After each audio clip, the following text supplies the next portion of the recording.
Okay, so at this point we can just go ahead and hide the high-res version since we're not too concerned with it anymore. The low-res version, now we're basically doing the reverse process.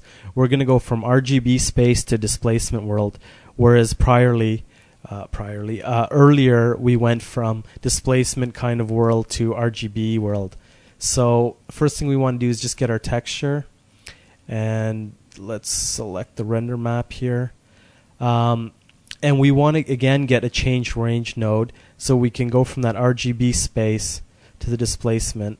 So here we're going to go from 0 to 1, but the displacement, we're going to go from negative 1.4 to 1.4. So essentially the reverse of what we had just set.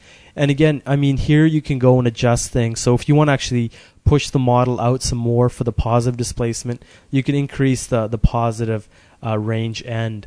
There's all kinds of little things you can experiment with once you have the general look down.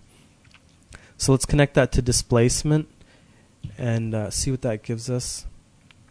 Oh, we're not rendering anything, of course, because we have the visibility turned off. So let's make sure to turn on it for primary and secondary rays again. And anytime you apply displacement, you're usually going to have to go in the Geoma procs and adjust some of the displacement settings. I usually use the LDA method, and we increase the angle slightly. Let's just go with 4. And it looks nothing like it should. And I think part of that is because we need to invert the image because of the way we captured it. So that's pretty simple. We just get an invert node, and we're going to invert the picture before we actually go to the remapping. There we go. And you can see it's actually quite close to our original version. We're getting the spike on the top, and that's usually because of the texture projection. So if we go into the cluster, we want to enable the wrap in U and V to minimize that. So we'll just turn that on for both. There we go. We can just unhide the high-res version and translate that over just so we can compare the two of them.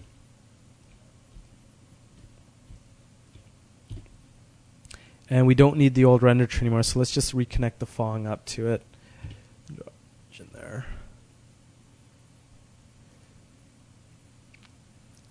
So you can see it's actually quite accurate. You can see there's a little bit of artifacting here.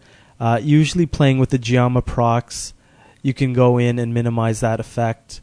Try the fine displacement. And there's various ways to clean that up. But you can see we're definitely capturing the essence of the high-res version.